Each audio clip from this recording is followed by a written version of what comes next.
They say every city has its own rhythm. New York's rhythm is the nervous pulse of traffic lights and eternal haste. Boston's is the rustle of pages in university libraries. But the rhythm of St. Mary, it's the creak of old piers and the heavy sighs of the ocean. Here, time doesn't flow, it stagnates like water in an abandoned well. I hadn't been here in 25 years. Not since the day my mother, pale as a sheet, threw my things into the trunk of an old Ford and drove away from the Atlantic spray without looking back.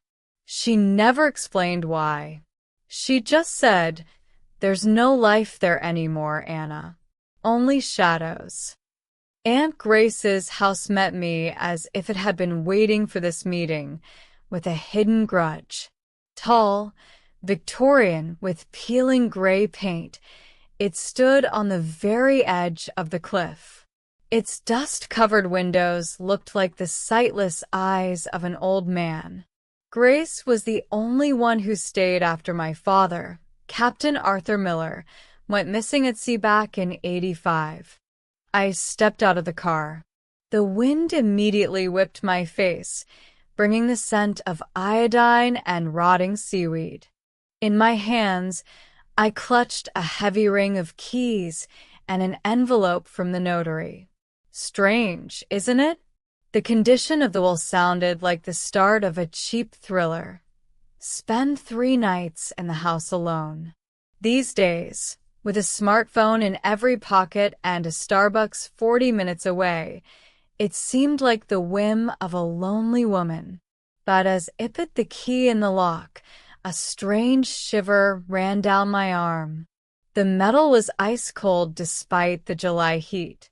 Inside, it smelled of lavender and something bitter. Mothballs? No, it was the smell of gunpowder. Faint, etched into the old wallpaper decades ago. I turned on my flashlight. The beam caught furniture covered in white sheets. They looked like ghosts, frozen, waiting for the command to come alive. I walked into the living room. On the mantel stood a clock. It was frozen at 11:42. That was the exact time, according to the official report, the Coast Guard lost the signal from my father's boat. A chilling coincidence. Or did Grace stop it on purpose? I picked up a framed photo that was lying face down. "Mom, you look so different here." Sheriff Walsh stepped into the hallway without waiting for an invitation. He moved through this house with the confidence of an owner, as if every corner belonged to him by right of holding its secrets. He smelled of old leather, cold rain, and something chemical like bleach. He stopped at the fireplace. His gaze locked onto the photograph. "You look a lot like Martha, Anna. The same stubborn eyes." She was a beautiful woman, before fear drained all the color out of her. "Did you know my mother well, Sheriff?" Aunt Grace mentioned your name often in her letters. She said you were the only one who believed my father's disappearance wasn't an accident. Walsh gave a bitter chuckle. The sound was like the crunch of dry twigs underfoot. "Believing and knowing are 2 different things, Miss Miller. In St. Mary, people believe in ghosts, but they only know one thing. The sea takes what it wants. Your father was a good sailor, but a bad gambler. He bet something that didn't belong to him." He spoke in riddles, and every word fell into the silence of the house like a heavy stone into a well. I felt him testing me. His hand rested on his belt, right over his revolver's holster. It was a gesture of warning, not protection. My advice, go to bed. And stay out of the West Wing. Grace became eccentric before she died. Boarded up doors. Whispered to shadows. Old age is a kind of storm too, Anna. No one comes out of it dry. He nodded to me and stepped out into the night. I watched through the window as his massive figure dissolved into the fog. Warning, not protection. I was left alone. The silence of the house wasn't empty anymore. I went up to the second floor. The stairs groaned under my feet. I entered Aunt Grace's bedroom. Everything was untouched. Medicine bottles, an open Bible, and an old rotary phone. Black, heavy, looking like a crouching insect. I went to the window. The fog cleared slightly, and in the distance, I saw the St. Mary lighthouse. Suddenly, a sound tore through the silence that took my breath away. The sharp, jarring ring of the old phone. A pause. Then another ring. My rational brain screamed that this was impossible. The lines should have been cut, but the device was vibrating. I picked up the receiver. Hello. At first, there was silence. Then, a raspy, labored breath. The breath of someone who is dying. Anna, the voice was female and hoarse. This is Sarah Lawrence. I was a friend of your mother's. The little bird has returned to the cage. Listen to me carefully. Walsh, he didn't leave.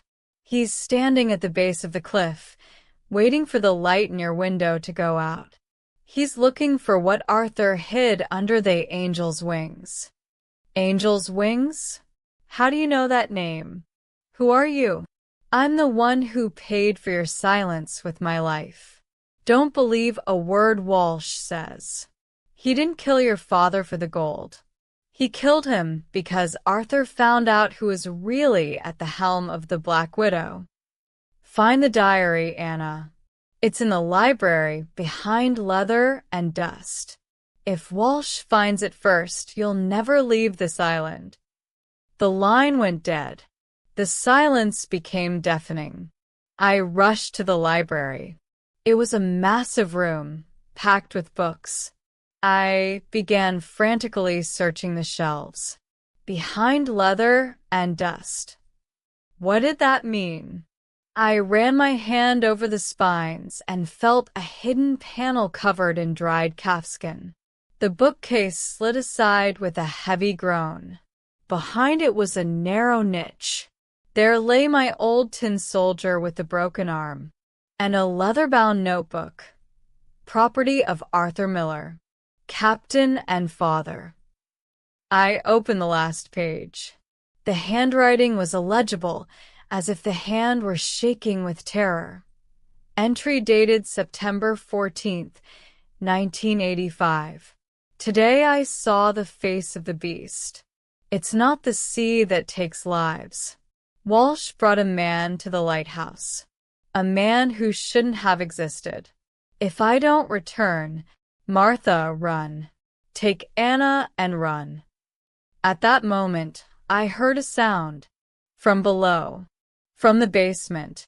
A dull, rhythmic thud of metal on metal. Thump, thump, thump. Someone was in the house, right beneath my feet. The thumping came from under the floor. Thump, thump, thump. It was as if the very heart of the house were beating in agony. I could feel the diary paper getting damp from my sweat. I knew I should run, but curiosity was stronger. I got down on my knees and started tearing up the heavy Persian rug. Beneath it was a steel ring. I pulled on it. The hatch opened with an agonizing groan. From the darkness came the smell of dampness and iodine, the scent of the bottomless ocean. I lit my flashlight and began descending the damp stairs. Who's there? Walsh, is that you? The silence was thick, but the thumping stopped. I found myself in a small basement room of rough stone. In the center, in an old rocking chair, sat a man. His face was hidden in shadows, but I saw his gnarled hands. He rocked slowly. Creak, creak. You're 40 years late, Anna. But you came anyway. The voice was like the rustle of dry leaves. The flashlight beam jumped to his face. It was him, the man from the photo. The same cheekbones, the same jawline. Dad. But how? Mom buried an empty coffin. Your mother buried her soul, Anna. And she buried me here, along with Walsh. They thought I was the price of their peace. He stood up and lit a kerosene lamp. On the wall were thousands of scratched marks, a calendar of a man buried alive. Walsh feeds me. Once a week he brings food and news. He tells me how you're growing up. If you're my father, why didn't you escape? Why did Mom? Your mother is a great actress, Anna. That night at the lighthouse, when the gold was found, we all went mad. It makes a wife betray her husband. He suddenly grabbed my shoulder. His grip was iron. Get out of here. Walsh will be back soon. He's looking for Angel's wings. There's something hidden there that will destroy your image of a perfect mother. Hide in the niche behind the wine. If he sees you here, you'll never see daylight again. I barely managed to duck behind the barrels. The hatch opened. Walsh was coming down. His polished boots clicked loudly with every step. Henry? Walsh's voice sounded unexpectedly soft, almost tender, but that softness made my skin crawl. Did you have a visitor? Henry? Why did he call my father Henry? The old man kept rocking. Crick, crick. The shadows are silent, David. Why are you here? Walsh lit the lamp. A cold fire burned in his eyes. Anna's in the house. She found the diary. Do you think she'll save you? She'll find her grave next to yours if you don't shut up. At that moment, there was a crash upstairs in the library. Someone had burst into the house. Sheriff, it was a young man's voice. It's Thomas Reed. Over at the lighthouse, someone lit a fire. Walsh cursed and rushed up the stairs, forgetting to close the hatch. I scrambled out of hiding. The old man in the chair looked at me with infinite sadness. Run to Thomas, he whispered. He hasn't been poisoned by this town yet. I rushed out to Thomas. The young deputy looked like he'd seen a ghost. Thomas, help me. The man downstairs says he's my father. But Walsh called him Henry. Thomas pulled out an old newspaper clipping. From the grainy photo, the man from the basement looked back at me. But the caption read, Henry Lawrence, wanted by police. The world collapsed for a second time. The man who had embraced me was a stranger. He was a shadow who had taken my father's place. If Henry was alive, it meant my real father had indeed died 40 years ago. Walsh went to the lighthouse, Thomas said. He's going to cover his tracks. We ran out into the pouring rain. I ran and thought about my mother. Why was she paying for the life of this killer in the basement? Why did she make me believe in a hero father? The lighthouse drew closer. The white tower looked like a spectral finger in the lightning. We burst inside. The smell of rust and oil. The iron staircase vanished into the blackness. From somewhere above came the sounds of a struggle and breaking glass. We burst onto the top platform. In the center lay a wounded Sheriff Walsh. And over him, with a kerosene lamp in her hands, stood a woman. Her gray hair was scattered over her shoulders. Mom. It wasn't Sarah. It was my mother, Martha, the woman I had buried 3 years ago. Stay back, Anna. My mother's voice was calm.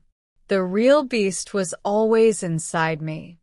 Where is my father? I took a step forward. Mom, tell me the truth. Martha pointed to a heavy iron hatch in the lighthouse floor. Arthur was too honest. When we found the Nazi gold in these walls, he wanted to call the feds.